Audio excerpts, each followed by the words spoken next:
director of The Hidden Map, Ani Hovannisian, to the stage, please.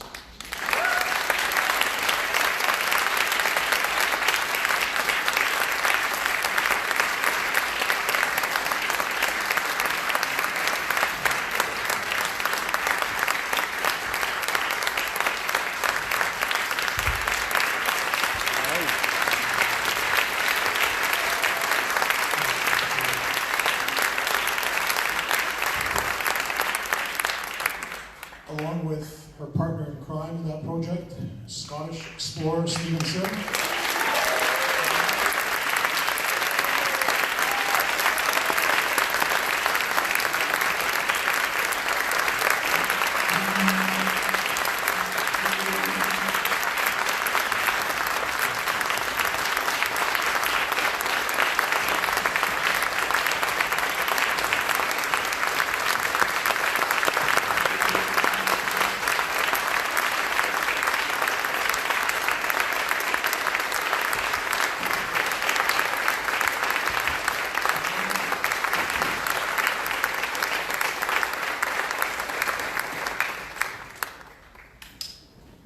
And the third member of our panel, who will be joining Ani and Stephen, author Matthew Karanian.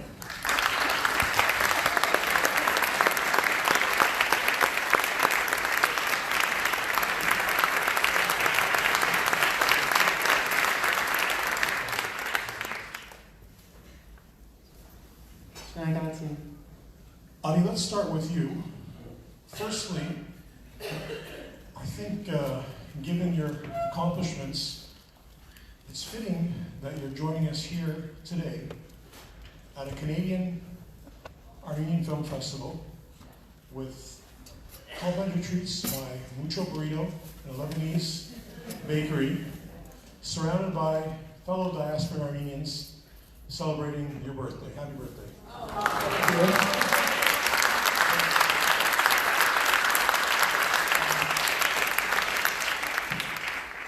So let's begin with you. Many of us are familiar with your nephew's book, Family of Shadows. So we know a little bit about the Hovannisian family. We're aware of your father's accomplishments, lecturer and author on a number of books about Western Armenia. Your brother, but for some electoral irregularities, you've been elected the Prime Minister of Armenia and was the Foreign Minister of Armenia, and now yourself. Was it only a matter of time before you embarked on a project like this? Well, I don't know that it's measured by time. I think all of us, Rafi, Armin, Ani, Garo, were born with this poured into us by our parents, Richard and Bartite, by our grandparents, Kaspar and Simon, of Harpet, Hovagin, of Erzurum, Khunguhi, of Urdu, all of whom survived and revived and rebuilt and gave us life. So growing up with them and with their stories, with all of the survivors sitting on a porch of Low Avenue, a modest little home in Fresno, California, where we had a beautiful childhood, but we heard those stories and felt it. It became a part of us. And then with growing up with my father as a professor and hearing the oral histories of those survivors, and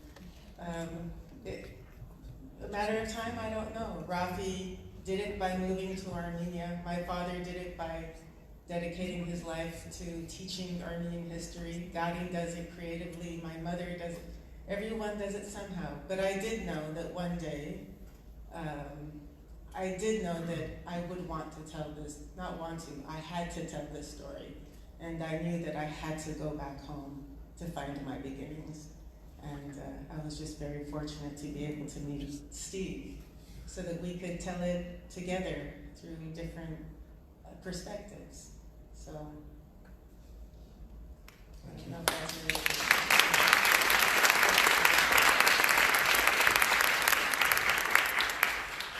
So Steve, our committee's decided that for the rest of the afternoon we're going to call you Stephen Simeon. how did you first become aware of Armenians and their history in that part of the world? It was probably gradually, and all of it also by chance. The reason I started to travel in Turkey was I wanted to go travel somewhere that was inexpensive. It was as far away as I could get for what the money I had to travel with. And Turkey fitted that bill. And the furthest part of Turkey was Eastern Turkey. And also at the time I was traveling, first time was 1984.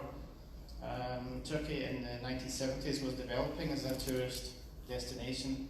Then in the late 1970s there was a lot of civil conflict between the extreme right and the extreme left wing groups. And in 1980 there was a coup, military coup, and that killed the tourist industry. So there were no guidebooks when I wanted to go there. They were just beginning to be republished in the mid-1980s. So I had to get an old book, and I found in a second-hand bookshop a book called Unknown Turkey, which was published in '74, but it's a translation of a French book published in the 1960s, and it was just for Eastern Turkey. It was a 2-volume book, and I could only find the second volume, which was the East. So rather than going to the more usual places in the West, I started off in the eastern part. And the Skybook was detailing lots of sites, almost all of them were Armenian. And the descriptions that the book was giving were very different from the conditions of the monuments when I went there. In Ani's film, I mentioned Kiskonk. When I went there with the expectation, based on the words in the guidebook, that I would see 5 churches, and I went there and there was only one church, and the one that was left was very heavily damaged. So this encouraged me to question what was happening, and also whether other places like this, because what I was finding were, although damaged buildings, that were very, very beautiful buildings. And so each year I've come back and finding a little bit more, uncovering more of the history and the hidden history of what was not just historical Armenia, but basically anywhere in the Ottoman Empire that Armenians lived. So it's the cultural remains of Armenians in the Ottoman Empire. Thank you. And from areas before that there was the Ottoman Empire, of course.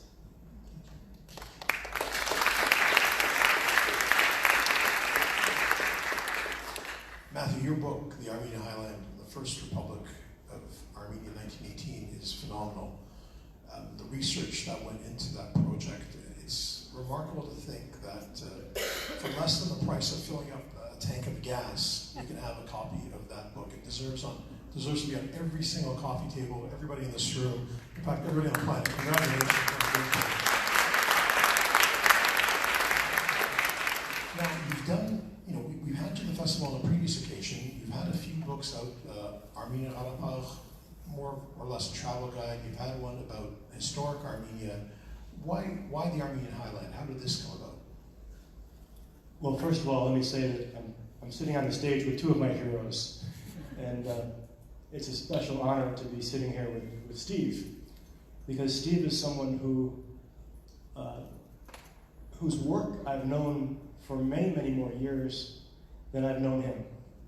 He has a website with a vast treasure trove of information about not just Ani, but all of the Armenian Highland.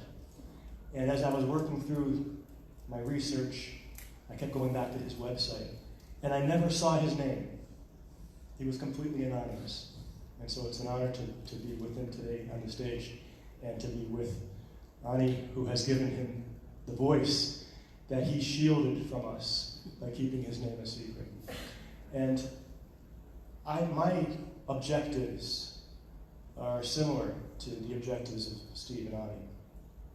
And that is to preserve the earthly presence of our ancestors in our homeland, and also to preserve the cultural memory of our ancestors, of our people. And we've each done it in different ways. Ani's done it with her film, and her family's done it in so many other ways. And Steve's done it through his research. And my approach was to try to reach all of you through a publication, through a book that you could hold in your hands and you could share with your children and your families and your friends. And so my motivation was to do what I could as one individual to help preserve our heritage in our homeland. Thank you.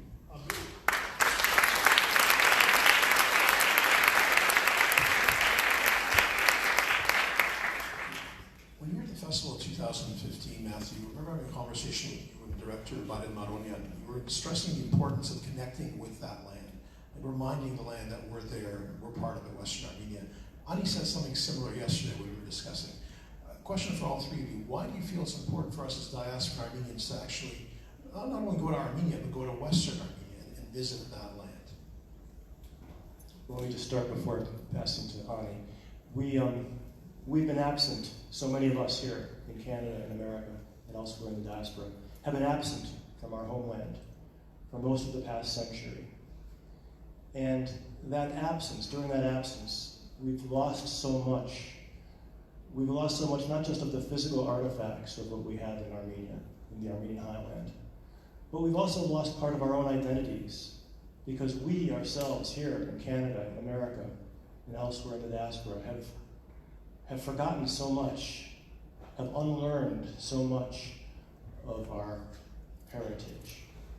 And so I think it's important for us to reconnect and to reclaim.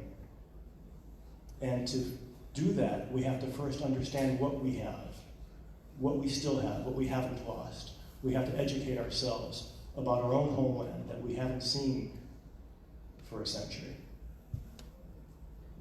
I agree wholeheartedly with Matthew, and we've grown up hearing from our parents and grandparents about Kharbet, about Erzurum, Mush, Van, Bitlis. We hear stories, they become part of our being, but as years go by, they become almost figments of imagination, because as real as they are, and as important as they are to us, unless we really, really begin to understand, unless we go and touch that land, unless we go and see the relics that remain, that tell us about what happened, that tell us about what's happening now, and maybe start making us thinking about where to from here. Unless we go and we start talking to the people whom, for all of our lives, we couldn't even imagine stepping on those lands or looking at those people or looking in their eyes and thinking, you murderer. We couldn't do that. When I was going to Turkey for the first time, some man spoke to me as I was going on the plane, a Turk, and I wanted to say, go to hell. But then as you go there and you see those horrible, murderous eyes. But then you also discover that we're still alive there. That there are people who have our blood and who are hungry to know that they still belong, that we still belong, that these places and these stories and these beautiful civilizations and the destruction and the pain and the rebirth and the recreation and spreading around the world, that we haven't forgotten them, that they still exist, that they still belong. And the more you go there, and the more you touch, and the more you care, and the more you feel, that's when we understand ovenkmenk, vormeyegang, urderenyegang.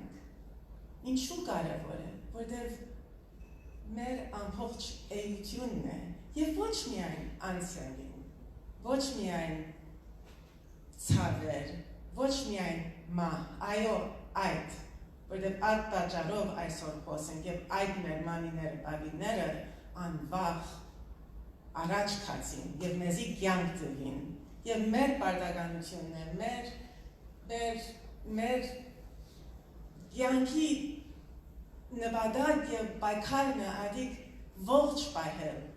We belong to a continuum, and it's up to us to keep that alive, because if some of us say we want it back, what do we want back? Do you know what we want back? Do we know what we want back?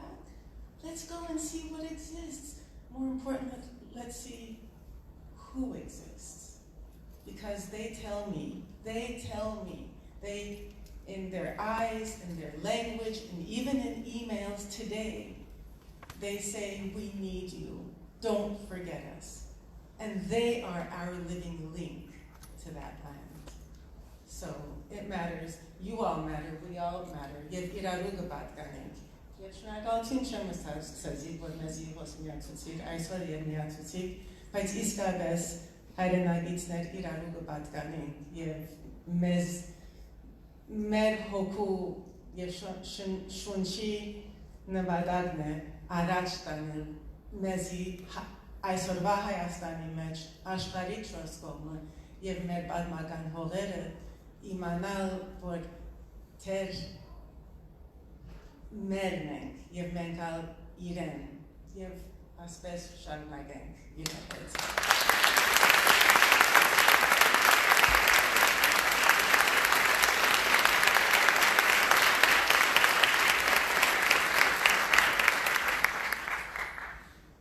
Yeah, looking at it from an outsider's point of view, I don't think that for most Armenians their attitudes regarding Armenian cultural remains in Turkey have moved on since the 1920s. But then it's ours and we should get it back, and we've got various treaties and so on that should give us them back. And things haven't moved on from that among Armenians. And in this void, the lack of Armenian engagement with Armenian remains in Turkey, a lot of other more disreputable elements have entered into the scene. So since Turkey's attitudes towards Armenian cultural remains has been, until recently, it's been three things: annihilate them, or appropriate them, or just ignore them. Avoid mentioning anything about them. And then, probably in the recent decade and a half, a new element has emerged. It's musealization. Musealization is a term that means you're taking the object or the cultural remains of some culture, you're taking it from that original person and you're putting it in a curated environment. And Turkey is the curator of this curated environment. So Turkey has been restoring various Armenian churches in Turkey and presenting them the way that Turkey wants to present them. The Ahtamar Church was the most prominent example. In 2007 it was restored and opened as a museum. Before that, anybody could go there and do whatever they wanted there. If Armenians could go there and have church services if they wanted. But now all that's forbidden. It's tightly controlled by Turkey, and Armenians are allowed to go there once a year, and they're herded along predetermined paths, and they can do so much, whatever is permitted and nothing more. Even a response from President Erdogan regarding the recent US recognition of the genocide. He was mentioning how tolerant Turkey was and giving the example of the Ahtamar restoration as a reason, as proof of that. And in the US Embassy in New York, there's currently an exhibition about photographs of Ahtamar, showing how tolerant and how multicultural Turkey is. And there's no alternative voices out there to question that. On the Ahtamar restoration, the only thing that Armenians seemed to be concerned about was whether there was going to be a cross on the roof or not. It wasn't anything about what was Turkey going to use this restored building for. So it's not too late to stop things, but there has to be more alternative voices out there. Even the name Armenia is banished from Turkey today. What was Armenia is now called Eastern Anatolia. Part of this musealization process is that we're now talking about Armenians, but we're not talking about Armenia. Armenia is just the Republic of Armenia. There's no other Armenia that ever existed. And Armenians are just one of many peoples that populated Anatolia. This artificial creation, Eastern Anatolia, didn't exist before 1941. the actual Anatolia is a central part of Turkey. But in 1941, Turkey invented a new region called the Eastern Anatolia Zone, and that began to be picked up with European and North American academics. So now you never see the word Armenia in modern academic books. It's just Eastern Anatolia.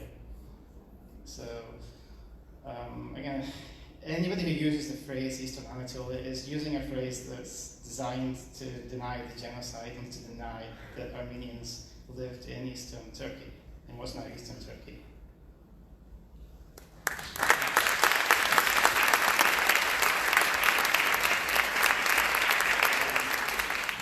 Ani and Stephen, when you were traveling through Western Armenia making this film, were you afraid? Were there moments where you were scared for your own safety? Well, I was always very nervous when I was doing interviews, because you never knew who you were talking to and how they're going to react, and we're also staying put in the one spot for half an hour or so on. But that's something I would never do. I would go there and be as quick as possible and then leave. I don't know how nervous Ani was, but just about that was the only reason. That was the only thing that I was nervous about. Everything else I've done so often that it's become second nature, and I don't really worry about it. But anything new, like doing interviews, was a bit nervous for me. Steve's an expert. He's been going for 35 years, really quite invisibly, with his backpack, his camera, his hat, his measuring instrument. He goes, he's inconspicuous, he doesn't like to go by the villages, he goes around, he avoids human contact. And he's obviously not scared because he's been doing it all these years and documenting things that none of us has ever even known existed. And in documenting it, then he's also been documenting their incremental demise, the destruction of those, and that's a hugely important part of our history. I mean, it's showing how the destruction continues, and I don't know of anybody else who has done it as much as you have, and as in a detailed fashion as you have. But no, I didn't feel fear. Maybe I should have. I probably should have. People tell me I should have. They told me I shouldn't be doing what I'm doing, but I don't think I thought about it. I think I just did it because I have my grandparents with me, and because I think about what all of them lived through fearlessly and without choice, and what they did to make it, and to give us this life. So when I'm there, I almost feel like it's mine, and I want people to know. So I'm not afraid to say it. And maybe that will get me in trouble one day. I don't know. Hopefully not, and hopefully I will be going back again, because I feel like we've just skimmed the surface. I think that there's so many stories still waiting to be told. And I think also that by talking to people, and by touching the feeling, the buildings and feeling them, and having someone here with you who can tell you all about them, that you continue to learn and you continue to want to learn more. So by not having fear, that opens up the road to an entire world, to a man in Dikranager telling me that I'm a Kurd and my grandfather, killed 12 Armenians. And my grandmother told him, you kill one more and I'm leaving. And this man now spends his life repenting for what his grandfather did. Or not being afraid to talk allows me to meet a man in Mush who tells me that his 100-and-something-year-old father, who is still alive, whom we saw in the film, but grew up as a Muslim, is here. And I went to meet him, and this man who grew up as Hayrettin Tash, a Kurd, turned into Serok Pasha, and was the man who took me to introduce me to the man up in the mountains, the man who had the vineyards, who said it's been there for 1,000 years. That man told me that his parents used to speak when they were telling secrets that they were speaking in Armenian. don't tell me that man doesn't have Armenian blood in him. So when you have no fear, when you feel like you belong and that they belong to you, it opens up a whole world that has been crying to come out, to be recognized, to come back to life. So, no fear.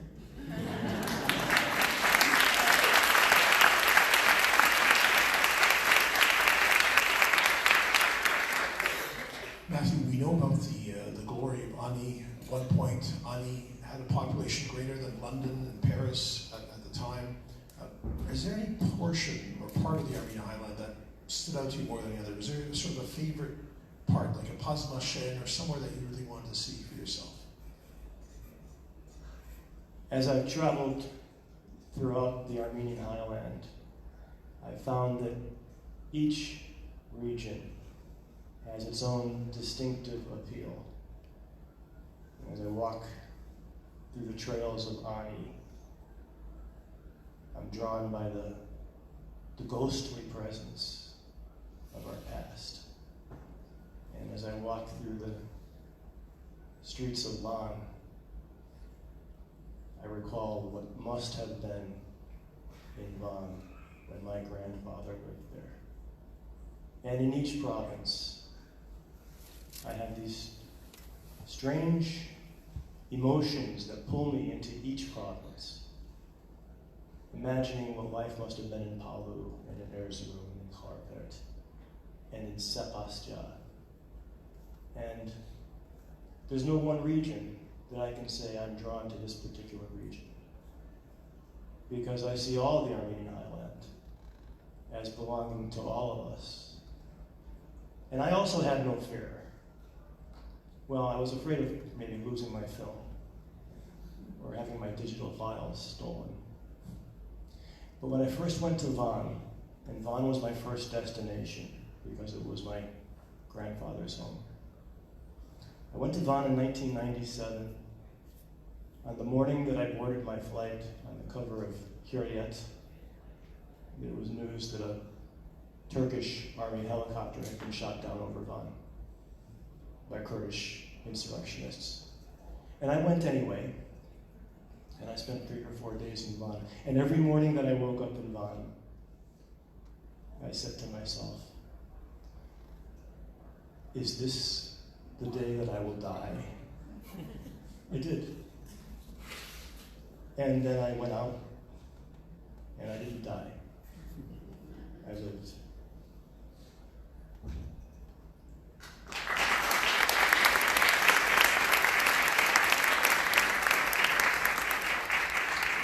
So we know, this question's for all three of you, we know that there's still a lot of work to be done in Western Armenia. Can you tell us individually what are your next steps, what you wish to accomplish next, or what you wish to do next, in terms of this, we call it a long-term project?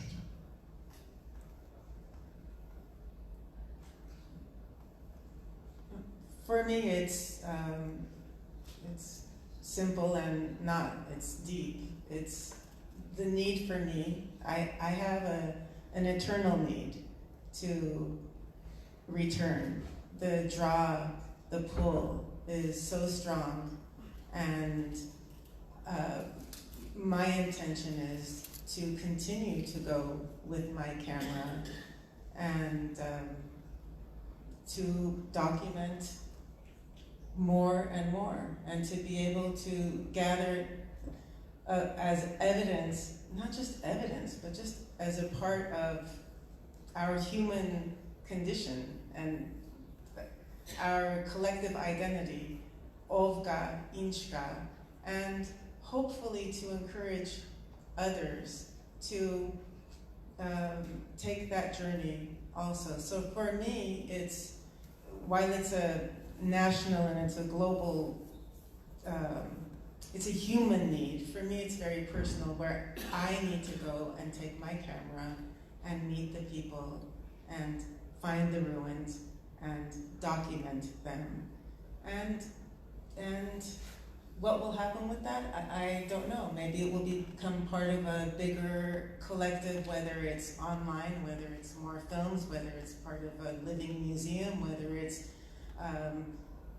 engaging with people here and there, or creating. I know that there are now some efforts, for example, for those hidden Armenians who are becoming unhidden, to engage with them, and a few of them are going to Armenia to learn Armenian. One of them called me from there, or some sort of exchange, meaningful exchange, and lasting bonding between us. But for me, it's going back and documenting more.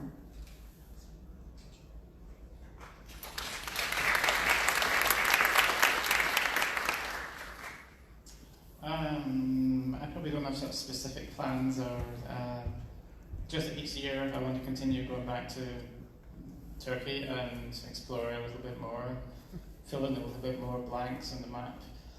I was there just this summer, not for as long as I'd like to have been, so there's plenty of things, even I didn't do this summer, that I will be doing next summer hopefully, and by next summer there'll be more things I'll want to add to that list.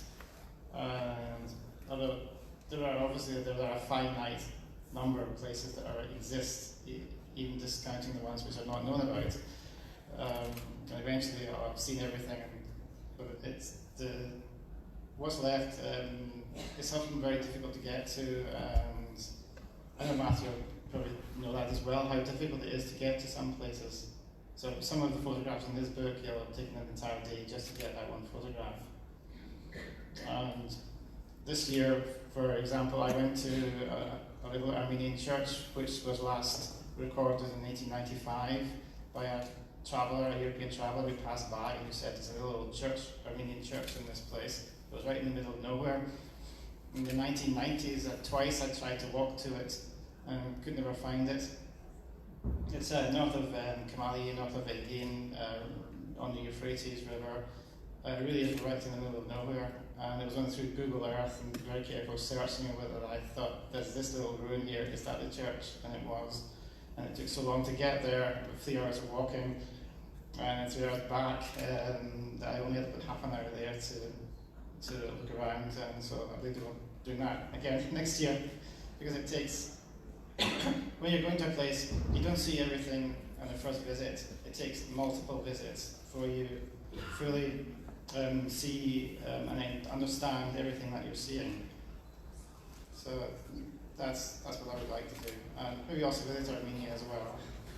Because I've been to many places in Armenia, but there's lots of out of the way little ruins which I want to see before their church has restored them all to a new looking condition. And maybe I also should start to write something. I also to try and express the issues that are affecting the monuments, their misuse by Turkey, and their misuse also by other academics outside of Turkey, and their misrepresentation, and the issues involving their survival and their preservation. Because I don't think anybody else is going to write about the things, because either they don't know about them, or their various vested interests, or their career choices don't allow them to have this interest. But when I went to Turkey originally for the first few times, I tried to get funding to do it, and everybody was telling me, no, we don't want anything to do with this subject. It's not something that we can finance or support you in. Even from Armenians, I got that. That was the AGBU. I tried to get money from them, and to film something. And rather than giving me money, they offered me a loan of their camera, a camera that they had, providing that I gave them joint copyright to anything that I filmed. So it was like somebody giving you a pen, but no paper, and also saying, we'll own half of everything you write with this pen. That's why almost everything I've been doing has been alone, and it's actually until I put the contact with Ani, I've been doing everything myself. So I'd like to thank Ani for recording and making a record of the things that I've been doing and presenting them in such an accurate way. Thank you, Ani.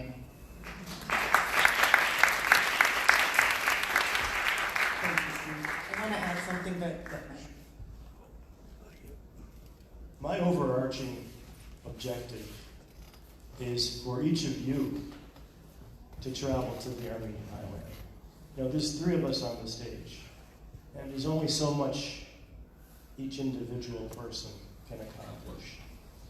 But when we enlist the support of everyone, we can achieve our goals of preservation.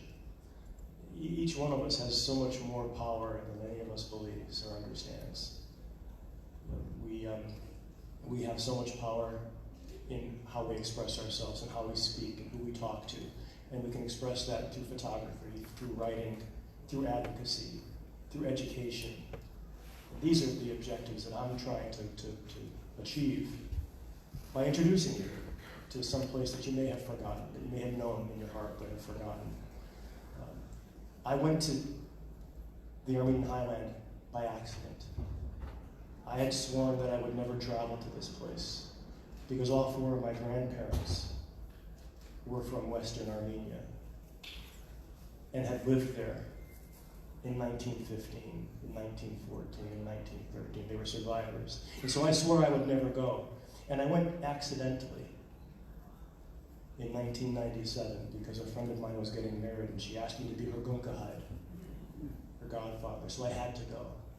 And after I went, and I expected that the Turks that I saw would have horns on their heads, and I didn't see the horns, and that perplexed me and caused me to dig deeper and find more answers. And it's led to 20 years of travels not to Turkey. I've never been to Turkey. I went to our homeland. I didn't go to Anatolia, as Steve pointed out. I didn't go to Eastern Anatolia. I went to the Armenian highland, to our home.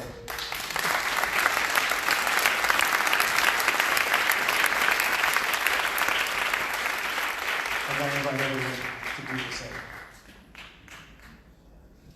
And if I can just add that I likewise hope that by being here, we can not only reach you, because you've reached us and we belong, so that this doesn't become something between us, that this is something that's passed on to our children and theirs in a very real and tangible way. Because people go, 3, 4 people whom you saw in the film are gone. Dikim Baidzad and Dikrana Gerd and her husband, Serot Pasha, the man who said you had to be turned to Islam in order to survive. You see him kissing his father. He went. People go, but the stories remain, and they stay alive as long as we pass it on. And I also encourage all the young people here, everybody here, pick up your cameras, pick up your phones, and interview, talk to, don't interview. Talk to your parents, your grandparents, because this is all part of us. This is part of the continuation. So I hope that we all feel a part of those lands and those people we come from and that are still in us, living in us, and that we feel a part of each other, that we understand that all these places that we came from,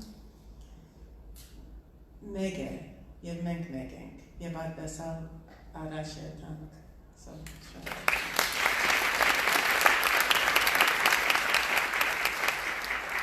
On behalf of our festival, I'd like to thank you. Ani, we have a special gift for you. It's these 2 gifts are from Navia Designs, one of our sponsors. It's a pomegranate brooch that's handcrafted. As you know, the pomegranate was a symbol of strength and beauty in Armenian culture, and we can't think of anyone more fitting to wear this brooch, hopefully for many years to come.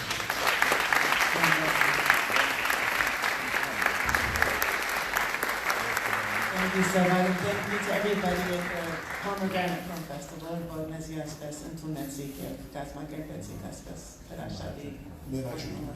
Thank you, my pleasure.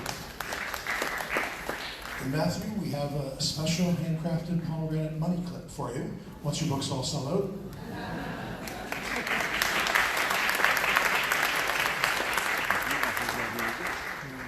And Steve, we have something for you. I'd like to call up Hamazkayin, who's the chair of the Sarah Corning Center for Genocide Education, as well as Ani Hovannisian, part of our film committee, actually the motor of our film committee, and also a board member for the Sarah Corning Center.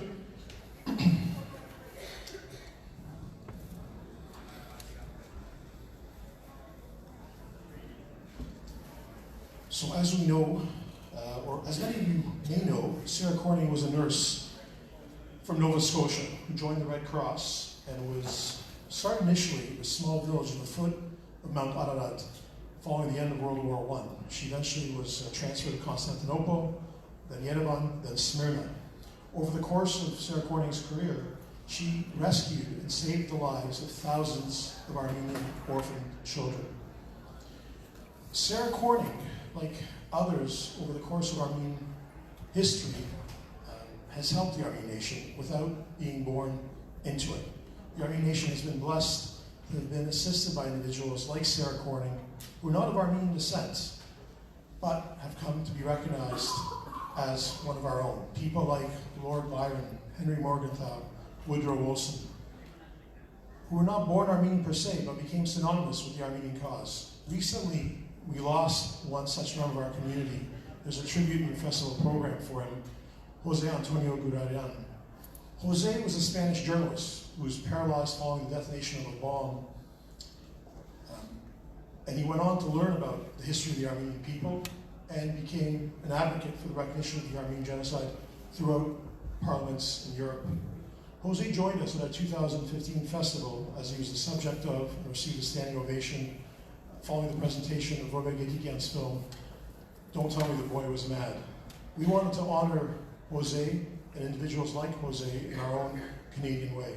Hence, at this time, we'd like to present the inaugural Sarah Corning Pomegranate Film Festival Award to Stephen Sim.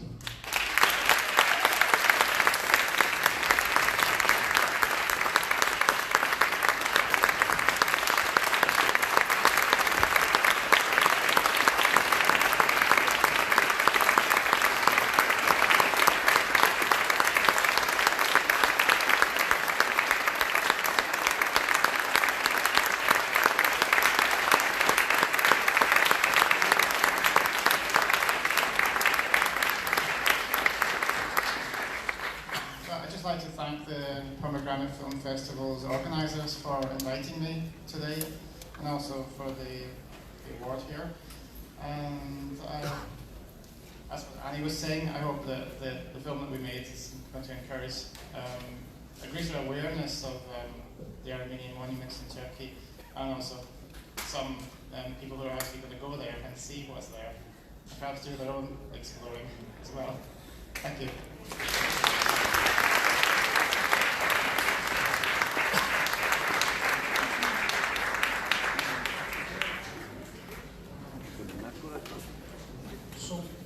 Thank you very much. We tend to bottleneck at the entrances of Shakshanaginik, so let our guests leave, please. Especially Matthew's got to sign some books on his way out, and the next presentation will start shortly at 3:15.